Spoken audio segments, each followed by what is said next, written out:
Good morning students. जो आज हम चैप्टर करने जा रहे हैं वो है the prospect of flowers. Actually हम इसको रिवाइज करने जा रहे हैं। इसमें बहुत इंपॉर्टेंट जो है वो मैं आपको शॉर्ट में बताने जा रहा हूँ। फर्स्ट इसमें पूछा जाता है कि what is the name of the chapter, और चैप्टर का नाम कैसे लिखना है वो आप ध्यान दीजिएगा। इसको एक प्रॉपर नाउन की तरह लिखा जाता है। तो द का टी कैपिटल, प्रोस्पेक्ट का पी कैपिटल और फ्लावर्स का एफ कैपिटल, बाकी सब स्मॉल होगा। इसके बाद आएगा कि इसके राइटर कौन है। इसके राइटर का नाम आप अच्छे से याद कीजिए, Ruskin bond, RUSK, rusk INN, Ruskin. तो ये एक वर्ड है, और BOND बॉन्ड भी दूसरा है। तो रस्किन बॉन्ड का R कैपिटल B कैपिटल। इसके सिवा इसका मेन कैरेक्टर जो है, मेन कैरेक्टर के बारे में पूछा जाएगा तो वो है मिस मैकेंजी। सही से लिखिएगा। कॉटेज का नाम जहाँ पे वो रहती थी उसका नाम था मलबरी लॉज। उसके बाद उनकी एज के बारे में कहीं पे जिक्र आएगा तो वो है शी वॉज एबव 80। कई बच्चे 80 लिख देते हैं तो भी चल जाएगा, लेकिन 80+ ईयर्स की थी वो। और she was elderly English sphincter, वो एक बूढ़ी महिला थी। इंग्लिश का ई कैपिटल आएगा, लेकिन देखिए इसमें एल्डरली और स्पिंस्टर का ई और एस स्मॉल आएगा, लेकिन इंग्लिश का ई कैपिटल आएगा। वो एक अंग्रेज थी, और स्पिंस्टर मीन्स अनमैरिड वुमन थी। उनका एक दोस्त था, इसमें देश का नाम लिखना है जिस देश का वो दोस्त था, तो वो था न्यूजीलैंड का। न्यूजीलैंड का एन कैपिटल और जीलैंड का जेड कैपिटल, जी कैपिटल।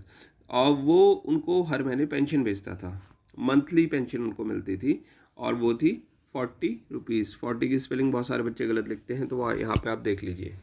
इसके सिवा है उसमें कि उनके पेरेंट्स के बारे में क्या आप जानते हैं। तो पेरेंट्स जो थे उनके, दे हैड बीन डेड, और वो मर चुके थे काफ़ी समय पहले, और वो लगभग 30 ईयर्स पहले मरे थे। मतलब 30 ईयर्स लिखा हुआ है, क्वेश्चन बुक में लिखा हुआ है। उसके बाद है कि उनके ब्रदर्स और सिस्टर, ब्रदर एंड सिस्टर, मतलब एक भाई एक बहन की बात आती है, उनको एक वर्ड में कहते हैं सिबलिंग्स। तो वो भी मर चुके थे। They have also been died, they have also gone died. और उसके बाद डेड, और उसके बाद है कि उनके पास एक बिल्ली थी। बिल्ली जो थी ब्लैक कलर की थी, तो ब्लैक कैट लिखा गया है।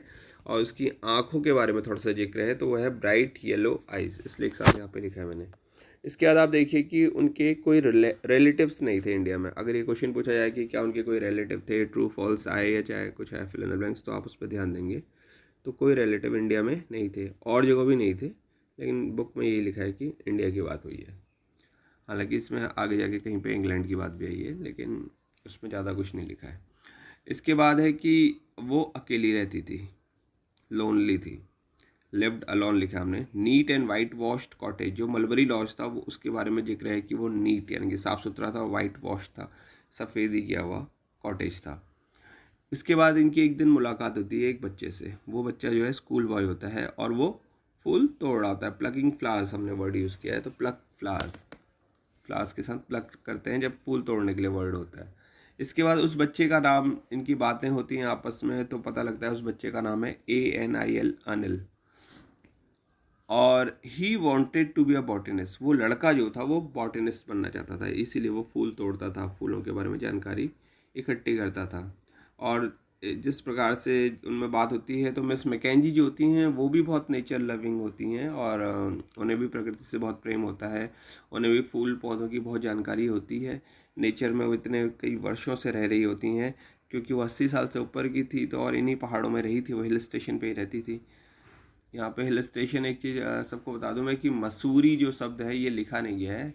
She lived in a smaller Indian hill stations, stations लिखा है, तो one of the smaller Indian hill stations लिखा है। यानी कि एक हिल स्टेशन पे वो रहती थी, जो छोटा सा हिल स्टेशन था और इंडिया का था, मतलब इंडिया में ही रहती थी वो, ये लिखा है। लेकिन बाकी कुछ नहीं लिखा है। मसूरी में रहती थी ये मत लिखिएगा आप लोग, वहाँ पे बहुत सारे बच्चे लिख देते हैं, कई बुक्स में ये लिखा हुआ है ऐसा। और उसके बाद है कि वो दोनों दोस्त बन जाते हैं। क्वेश्चन ये पूछा जाता है कि वो दोनों कैसे दोस्त बने।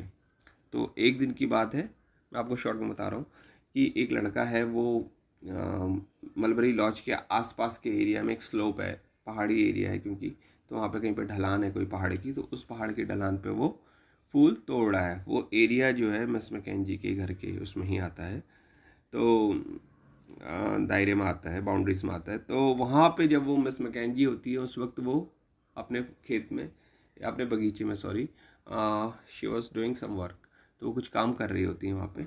और तब वो देखती हैं कि कोई बच्चा वहाँ पे कुछ फूल तोड़ रहा है, तब वो उससे पूछताछ करती हैं, और इस प्रकार से जब उनमें इंटेरोगेशन होता है, क्वेश्चनिंग होती है तो इस प्रकार से मतलब उनमें बात होने पे पता लगता है कि वो लड़का बहुत इंटरेस्टेड है फ्लावर्स में, और मतलब कि वो बॉटनिस्ट बनना चाहता है। बॉटनिस्ट की स्पेलिंग याद कर लेना, क्योंकि आ सकता है वहाँ पे अगर क्वेश्चन ऐसा जाएगा कि Anil wants to be a botanist या wanted to be a botanist, तो आपको ट्रू लिखना है। अगर इसके सिवा कुछ और लिख दिया जाए कि he wanted to be an engineer, तो आपको फॉल्स करना है, या डॉक्टर या कुछ और लिखा जाए तो उसको आप फॉल्स कर दीजिएगा। सोल्जर, ये 3 वर्ड का इस्तेमाल हुआ है वहाँ पे स्टोरी में, इसलिए मैंने आपको बताया। इसके बाद इनमें दोस्ती हो जाती है इस प्रकार से, क्योंकि वो दोनों ही नेचर लविंग होते हैं। फिर आगे कहानी और आती है, वो बताएंगे बाद में।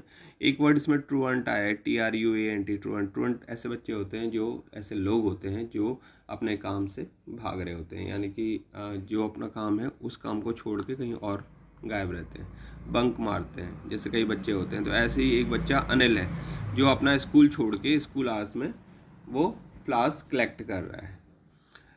तो अनिल के बारे में भी लिखा गया है कि ही वॉज अ ट्रूवेंट। उसके फादर के बारे में लिखा है कि उसके फादर एक बिजनेसमैन है जो दिल्ली में रहते हैं। यहाँ पे मैंने लिखा नहीं आपके लिए, तो वो उसके फादर दिल्ली में रहते हैं, DELHI, दिल्ली, और इलेक्ट्रिक बल्ब्स का बिजनेस करते हैं। उसके बाद मिस मैकेंजी और उसकी मुलाकात होती है। मिस मैकेंजी उसको चाय भी पिलाती हैं कहानी में, जो है 1 कप चाय पीता है वो, और मिस मैकेंजी के घर पे जाता है, मतलब कि अंदर फ्रंट रूम में भी जाता है, और वहाँ पे वो एक बुक ढूंढती हैं। उस बुक का नाम है फ्लोरा हिमालयंसिस। बुक का नाम है इसलिए फ्लोरा का F कैपिटल, हिमालयंसिस का H कैपिटल होगा। और ये जो बुक है, इस बुक में दिया है हिमालयन फ्लावर्स के बारे में, जो हिमालय में उगते हैं जो फूल, उनके बारे में। मतलब वो हिमालयन फ्लावर्स का मतलब है जो जंगल में फूल उगते हैं, हिमालय के जंगलों में उगते हैं। इसके बाद इस बुक में एक और चीज़ खासियत है जो दी है, वो है 1892। ये वो वर्ष है जिस साल ये किताब छपी थी। अगर इसके बारे में, किताब के बारे में कुछ पूछा जाएगा तो आपको लिखना पड़ेगा। इसके बाद है एंड्रू के बारे में हम बात कर रहे हैं। एक भाई है, मिस मैकेंजी का एक भाई था जिसका नाम था एंड्रू, और जब क्या बोलते हैं वो अनिल से मिलती हैं, तो उसको, उन दोनों में ऐसे फिजिकल तो कोई रिजेम्बलेंस है नहीं कि दोनों दिखने में एक जैसे हैं, ऐसा नहीं है वो। लेकिन क्या है, फिर भी कुछ चीज़ें ऐसी हैं जो मतलब उनमें मैच करती हैं, जिससे उसको अपने भाई की याद आ जाती है। तो इसलिए भी शी लव्ड अनिल, तो इसलिए उसको अनिल अच्छा लगता है, वो बच्चा अच्छा लगता है कि उसको अपने भाई की उससे याद आती है, एक अपनापन सा महसूस होता है। She wanted to go to that mountain. एक इसमें थोड़ा सा जिक्र आया है कि वो एक पहाड़ पे जाना चाहती थी जो, जिसकी हाइट 12,000 फीट से भी ऊपर है। हाइट 12,000 फीट लिखा है मैंने, but the height was above 12,000 feet. उसकी हाइट जो थी 12,000 फीट से ज़्यादा थी, जहाँ पे ब्लू जेंशियन और पर्पल कोलोमाइन नाम के फ्लावर्स उगते हैं, और भी 2 फ्लावर्स के नाम थे, बुक में मेंशन है। मैंने ये वर्ड इसलिए यूज़ किए हैं, ब्लू जेंशियन, पर्पल कोलोमाइन, की ये स्टोरी के एंड में लिखा है कि क्या बोलते हैं, मिस मैकेंजी जो थी कि वो वहाँ जा चुकी हैं। जब मिल्कमैन, उनको मिल्कमैन वो लास्ट व्यक्ति होता है जो उनकी खिड़की से अंदर झांकता है, और तब वो देखता है कि मिस मैकेंजी उसको एक ग्रीटिंग का कोई रिप्लाई नहीं कर रही होती है। वो गुड मॉर्निंग कुछ कहता है तो मिस मैकेंजी का रिप्लाई नहीं आता है। तब वो अपने उस दरवाजे, मतलब खिड़की जो खुली होती है, उस खिड़की से वो अंदर झांकता है, तो उसे पता लगता है कि मिस मैकेंजी वहाँ जा चुकी हैं जहाँ वो जाना चाहती थी हमेशा से, यानी कि ब्लू जेंशियन और पर्पल कोलोमैन, यानी कि उन पहाड़ों में जा चुकी है जहाँ पे फूल उगते हैं, जहाँ वो कभी नहीं जा सकी। इसमें एक क्वेश्चन ये भी आ सकता है कि वो वहाँ क्यों नहीं जा सकी, तो आपको ये लिखना है कि because there was no proper road. वहाँ जाने के लिए कोई प्रॉपर रोड नहीं थी। पीपल विजिटेड हर, कुछ लोग उसको उससे ओकेजनली मिलने आते थे, फ्रीक्वेंटली विजिटर थे उसके, मतलब हमेशा तो नहीं आते थे लेकिन कभी कभार आते थे मिलने। तो उसमें एक था PADRE, पादरी, लोकल चर्च के पादरी थे। मिल्कमैन था जो हर दूसरे दिन 1 लीटर दूध लेके आता था उनके लिए और उनकी बिल्ली के लिए। उसके सिवा एक पोस्टमैन था जो महीने में 1 बार आता था, और वो 1 बार इसलिए आता था क्योंकि वो उसको पेंशन से संबंधित पेपर या पेंशन देनी होती थी। उसके बाद इसमें यह है कि एक एक्सेलर भी उनसे कभी कभी मिलने आता था, और वो उनके पहले के समय के दिन याद करता है जब वो प्रॉस्पर होती हैं, यानी कि वो लोग बड़े अमीर से होते हैं और सिर्फ उनसे दर्जनों मतलब अंडे खरीदा करते थे। तब वो क्या कहते हैं, कभी कभी वो एक्सेलर जब उधर से आता है या गुजरता है तो वो उनको 2 अंडे फ्री दे के जाता है, एक उनके लिए एक उनकी बिल्ली के लिए। ऐसा लिखा नहीं है कहानी में, सिर्फ हम याद करने के लिए बता रहे हैं आपको। 2 फ्री एग्स। इसके सिवा इसमें कहानी में ये भी है कि मिस मैकेंजी कोई अपने लिए नए कपड़े नहीं बनाती थी, क्योंकि वो बहुत अमीर नहीं थी, उनकी पेंशन भी बहुत ज़्यादा नहीं थी, 40 रुपीज़ पर मंथ थी, तो 1 साल के 480 रुपये हुए। तो वो अपने पास जो है पुराने ही कपड़े जो उन्होंने रखे थे वो पहनती थी, और वो उन कपड़ों को बहुत संभाल के रखती थी। तो वेल प्रिजर्व्ड वर्ड लिखा है यहाँ पे, अच्छे से छप वो नहीं आया, कवर नहीं हुआ है। तो आप ये समझ लीजिए कि इतना इस स्टोरी के अंदर मेन था। इसके सिवा इसमें क्वेश्चन पूछे जा सकते हैं कि क्या बोलते हैं, मिस मैकेंजी जो चैप्टर है, उस चैप्टर में आप देखेंगे तो उस चैप्टर में कुछ उनके नाम दिए हैं, किसके, कुछ ओल्ड हाउसेस के नाम दिए हैं। तो वो आपको जैसे the Fern Hill, the Parsonage, the डम्बानी, मैकिनन्स हॉल, ऐसे करके जो नाम दिए हैं स्टोरी के शुरू में, आपको वो थोड़ा सा वो 4-5 नाम आप जरूर याद कर लीजिए। अगर क्वेश्चन ये आ गया कि भाई ये किसके नाम थे या इनके नाम बताओ पुराने घरों के, तो आपको बताना पड़ेगा। इस कहानी में ये भी है कि वो कोई 100 साल पहले, सम 100 years ago they were build by the Britishers. उन घरों को ब्रिटिशर्स ने कुछ 100 साल पहले बनाया था। अब उन घरों को जो बनाया था, तो उनको क्यों बनाया था? To to save themselves from the searing heat of the plains, यानी कि जो गर्मी होती थी प्लेन्स में, उससे बचने के लिए उन्होंने उन घरों को इन हिल स्टेशंस पे बनाया था। 100 साल पहले से भी पहले बोल रहे हैं वो लोग, before the first world war, मतलब प्रथम विश्व युद्ध जो हुआ था उससे भी पहले के वो घर बने हुए हैं। तो उन्हीं में से कई घर तो जो है डिकेड हो, मतलब रुइंड हो चुके हैं, डिके हो चुकी हैं, मतलब टूट फूट गए हैं, नष्ट हो गए हैं, ख़त्म हो गए हैं, क्योंकि वहाँ अब कोई रहता नहीं है। जो लोग रहते होंगे अंग्रेज उस ज़माने के, वो लोग या तो छोड़ के चले गए होंगे, या कहीं और शिफ्ट हो गए होंगे, या फिर वो उनकी डेथ हो गई होगी। तो मिस मैकेंजी भी एक उन्हीं में से महिला है जो वहाँ पे रह रही थी, अकेली रह रही थी। पूरी कहानी में उन घरों के बारे में जिक्र है, तो तब उनके घर का नाम भी आया है मलबरी लॉज। ये आपको 1 नंबर में पूछा भी जा सकता है, क्वेश्चन पूछा भी जा सकता है, मिस मैकेंजी कौन है, वो कहाँ रहती हैं। तो मिस मैकेंजी कौन है, मैंने बताया था अभी कि आप लिखेंगे एल्डरली इंग्लिश स्पिंस्टर, ठीक है। और उसके बाद जो है एक क्वेश्चन इसमें ये पूछा, और इसमें क्वेश्चन जो बनते हैं, क्वेश्चंस तो बहुत सारे बनते हैं इसमें, कि उनसे फ्रीक्वेंट विजिटर्स कौन थे, वो भी मैंने आपको बता दिए हैं। इसमें 4 लोगों की मेन मुख्य बात हो रही है। इसके सिवा जो अनिल है, वो उनसे महीने में या हफ्ते में या कितने समय में मिलने जाता था। तो every week he used to go, हर हफ्ते वो जाता था, और हफ्ते में 1 दिन के लिए वो जाता था, मतलब कि 1 दिन उनसे मिलने जाता था।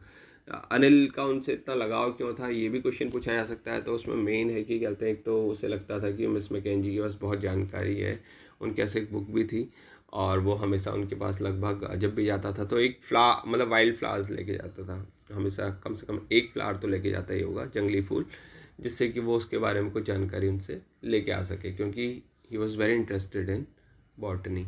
तो वो बॉटनी में इंटरेस्टेड था, इसलिए वनस्पति विज्ञान में इंटरेस्टेड था, तो वो भी उनसे पूछने लेके जाता था। साथ ही साथ उसे क्या लगता था कि कहते हैं उसकी दादी जैसा उसको फील आता था, इसलिए भी वो वहाँ जाता था। और उसके सिवा ये भी है कि क्या बोलते हैं, जो अनिल है वो भी बोर्डिंग स्कूल में रहता होगा। ऐसा लिखा नहीं है कि बोर्डिंग स्कूल में रहता था, लेकिन ये एक्सपेक्टेड है कि वो बोर्डिंग स्कूल में रहता होगा। तो वो भी एक लोनलीनेस फील करता होगा, कि उसको भी अपनापन जैसा उस महिला के साथ, यानी कि मिस मैकेंजी के साथ लगता होगा, जब उसको अपना दादी जैसा फील आता होगा। तो भी वो उनसे वहाँ मिलने जाता था। इसमें एक वर्ड लिखा है, एक लाइन लिखी है कि क्या बोलते हैं, he can sense the loneliness of an old people या लोन पीपल। तो मतलब वो सेंस कर पाता था कि वो अकेली रहती हैं, उनको कैसा अकेलापन महसूस होता है, या उसकी जाने से उनको अच्छा लगता है, तो इसलिए भी वो उनसे बार बार मिलने जाया करता था।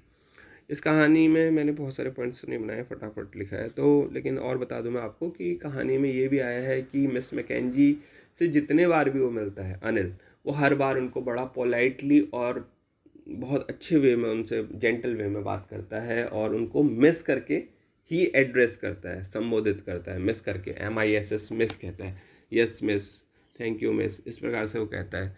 लेकिन जब वो आखिरी बार मिलता है, यानी कि आखिरी बार का मतलब कि जब उसके विंटर ब्रेक पड़ते हैं, अनिल की यहाँ पे छुट्टियों का जिक्र है कि विंटर ब्रेक पड़ते हैं, सर्दियों की छुट्टियाँ पड़ती हैं उससे स्कूल में, और उसको दिल्ली जाना होता है अपने फादर के पास।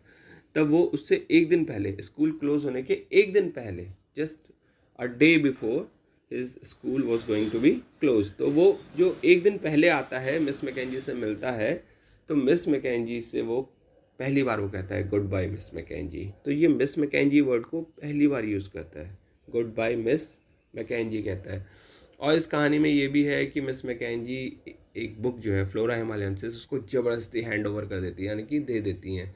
अगर ये क्वेश्चन आया कि मिस मैकेंजी ने फ्लोरा हिमालयंसिस किसको दी या वो बुक किसको दी, वो बुक कौन सी थी जो दी गई, तो आपको आंसर लिखना है फ्लोरा हिमालयंसिस दी गई, किसको दी गई, अनिल को दी गई, किसने दी, मिस मैकेंजी ने दी, क्यों दी, क्यों दी का भी आंसर आपको लिखना पड़ सकता है। तो क्यों दी, इसलिए दी कि उन्हें लगता था कि अगले साल शायद वो रहें ना रहें, बहुत क्लियरली डिस्क्राइब नहीं किया है, लेकिन बिकॉज शी वॉज एवर बेटी, तो उन्हें लगता था कि अगर मैं मर जाऊंगी और ये किताब यहीं रह जाएगी तो इस किताब की कोई वैल्यू नहीं रहेगी, and it will be in the hands of the जंग ट्रेडर्स, जो कबाड़ वाले हैं उनके हाथ में ये किताब चली जाएगी। कम से कम ये ऐसे बच्चे के हाथ में जाए, शायद ये एक ही किताब है इंडिया में, तो कम से कम किसी सही बच्चे के हाथ में जाए, किसी सही व्यक्ति के हाथ में जाए जो कुछ उस फील्ड में करना चाहता है। तो इसलिए वो उस बुक को ज़बरदस्ती she thrust that book into his hands. तो मिस मैकेंजी उसको मतलब इस घर जाने से पहले वो किताब दे देती हैं, और कहते हैं मतलब इसमें स्टोरी में है कि वो बड़ा एक अटेंशन की पोजीशन में आ जाता है, अपने बुक को टक कर लेता है अपने आर्म्स के नीचे, मतलब अपने बाजू में दबा लेता है किताब को, और मिस मैकेंजी को गुड बाय कहता है। एक बहुत बढ़िया बच्चे की तरह, जेंटल बॉय की तरह वो उनको उनसे विदा लेता है। ये कहानी में आया है। कहानी के लास्ट में ये है कि मिस मैकेंजी की डेथ हो जाती है, ये भी है। और कहानी के लास्ट में वो मिल्कमैन ही है जो आया होता है। उससे पहले कहानी में एक ये भी आ सकता है कि उनकी डेथ कैसे हुई है। तो डेथ होने के पीछे ऐसा नहीं कि बीमार हो गई है, वो हो गई सीधा, ऐसा कुछ नहीं हुआ है। पहले कहानी में ये है कि क्या कहते हैं, सर्दियों का मौसम है, बारिश शुरू हो गई है, और एक दिन हॉट वाटर बॉटल वर्ड है इसमें, कि वो जो होती है उनके बिस्तर में अपनी पीठ पे लगाए रखती थी। तो एक रात को वो वन नाइट इट बस्ट, वो टूट जाती है या फूट जाती है, और जब वो बोतल टूट जाती है तो क्या होता है, उनका पूरा बिस्तर गीला हो जाता है उस रात, उनके कंबल भी वो पानी सोख लेता है।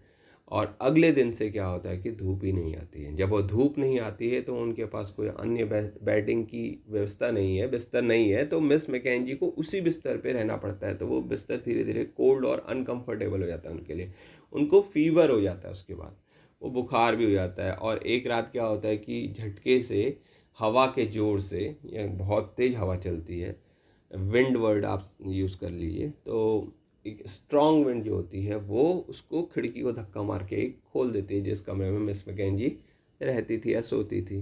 तो मिस मैकेंजी में इतनी ताकत नहीं होती कि वो उठ के उस खिड़की को बंद कर सकें। और उस रात जो होती है बहुत बारिश होती है, बर्फ़ पड़ती है, तो वो सब उस हवा के साथ वो भी कमरे के अंदर आ जाती है। और सुबह तक मिस मैकेंजी की बॉडी के बारे में लिखा गया है कि the body lost her warmth, और मतलब उनके शरीर ने वो गर्मी छोड़ दी थी, जो गर्मी शरीर में जीवित शरीर में होती है, यानी कि वो उनकी डेथ हो चुकी थी, ये इसमें कहा गया है। और लास्ट टाइम पे बिल्ली उनके साथ थी, ये भी है इस कहानी में। तो इस प्रकार से मेन मैंने आपको बता ही दिया है। तो क्यों अनिल वहाँ जाता था, कैसे उनकी दोस्ती हुई, और जो विंटर का सीन भी मैंने आपको एक बता दिया है कि रात भर बारिश हुई, और बारिश से rain and slit, SLEET, slit word use हुआ है। तो ये जो है हवा के साथ स्ट्रॉन्ग विंड जो जिसने खिड़की खोली थी, और रात भर दैट विंडो बैंग्ड, मतलब वो हिट करते रही, खिड़की खुल रही है, बंद हो रही है, खट खट खट खट, रात भर आवाज़ होते रही। एंड क्योंकि वो एक ये जो घर है ना, ये आउटस्कर्ट्स में बने, ये टाउन से दूर है थोड़ा। तो इसमें कहानी में ये जिक्र भी है कि मिस मैकेंजी वीक में एक बार पैदल जाती थी, वंस इन अ मंथ है या वंस इन अ वीक है, ध्यान नहीं आ रहा मुझे। तो ये जो है वो भी टाउन जाती थी, तो वंस इन अ वीक है वो शायद, तो हफ्ते में एक बार वो जाती थी, कि मतलब कोई चीज़ की ज़रूरत होती थी तो उन्हें, जैम बटर, इस प्रकार से एक परफ्यूम की बात भी हो रही है इसमें। तो इस प्रकार से ये है इसमें, ठीक है। तो आप लोग इसको अच्छे से तैयार कर लीजिए, आपको समझ में आ गया होगा। Thank you so much. और मेरे को टाइम मिलता है तो मैं आपके लिए second chapter, third chapter poem और इनका भी शॉर्ट में कुछ बना के भेजता हूँ आपको। तब तक आप इसको रिवाइज़ करिए और अपनी तरफ से भी आप जो तैयार कर रहे हैं वो सब तैयार करिए। And thank you so much. चलिए यहाँ कुछ इंपॉर्टेंट क्वेश्चंस आप लिख लीजिए, वो भी मैं आपको बता देता हूँ। तो एक तो आप बैरियर्स जो हैं, डिफरेंट टाइप्स ऑफ बैरियर्स को ज़रूर लिख लीजिए। मेरे को टाइम मिलता है तो मैं उसको डिफाइन करता हूँ आपको, और नहीं मिलता है तो मैंने आपको पहले ही सिखा रखे हैं, आप वो पढ़ लीजिएगा। एक क्वेश्चन आप ये जरूर तैयार करिए, what are the different kinds of barriers है, different types of barriers. 4-5 type के बैरियर्स आपको, जैसे मैंने बताया था, physical barrier, semantic barrier, linguistic barrier, psychological barrier, personal barrier, organisational barriers. ऐसे आप लिख देंगे। अगर क्वेश्चन सिंपली आएगा कि डिफरेंट टाइप्स ऑफ बैरियर्स बताइए, और अगर उस पर थोड़ा शॉर्ट नोट लिखने के लिए आता है तो आप शॉर्ट नोट के हिसाब से भी उसको तैयार कर लीजिए। शॉर्ट नोट में आप ये समझ लीजिए कि आपने थोड़ा बहुत लिखना है उसके बारे में। आप कम से कम 50 वर्ड्स, 5 सेंटेंस हर एक के बारे में लिखिए, क्या है क्या नहीं है करके, तो आपका आंसर भी लंबा हो जाएगा। और कोई भी बच्चा सेक्शन बी और सेक्शन सी को बिल्कुल मत छोड़िए। ये मत सोचिए कि मेरे को ये आंसर नहीं आता इसलिए नहीं लिखूंगा। आपको जो उससे संबंधित आता है आप जरूर लिखिए, कुछ भी लिखिए आप उसको। अगर आपकी कॉपी खाली होगी तो आपको कोई नंबर नहीं दिए जा सकते हैं, लेकिन आपकी कॉपी में लिखा है आपने, भले ही थोड़ा गलत भी लिखा है, लेकिन कुछ नंबर आपको जरूर मिलेंगे, और वो आपके लिए स्कोर करेंगे, अच्छा स्कोर करेंगे, आपको हेल्प करेंगे अच्छा स्कोर करने में, आप क्लियर पास हो जाएंगे। तो इसलिए बैक लाने की उसमें मत रहिए फिराक में, आप अच्छे से मेहनत करिए, अच्छे से वो समझिए। ठीक है, so thank you so much. और मैं ये कहूँगा कि आपको, आप ये तो आपको मैं बता ही रहा हूँ, तो ये आप रिवाइज़ कर लीजिए और क्वेश्चन आंसर्स 1 मिनट तैयार कर लीजिए जिस प्रकार से मैंने आपको बताएं। कुछ एक्स्ट्रा और आपको लगते हैं और किसी को कोई क्वेश्चन पूछना है तो वो क्वेश्चन इसमें कमेंट बॉक्स में डाल दीजिएगा, मैं उसका सीधा आंसर समझाऊंगा सर। मैं लिख नहीं पाऊँगा क्योंकि इतना टाइम नहीं हो पा रहा है मुझे, फिर नहीं हो पाएगा, तो मैं शॉर्ट में आपको ज़रूर बता दूँगा। ठीक है, ओके, थैंक यू।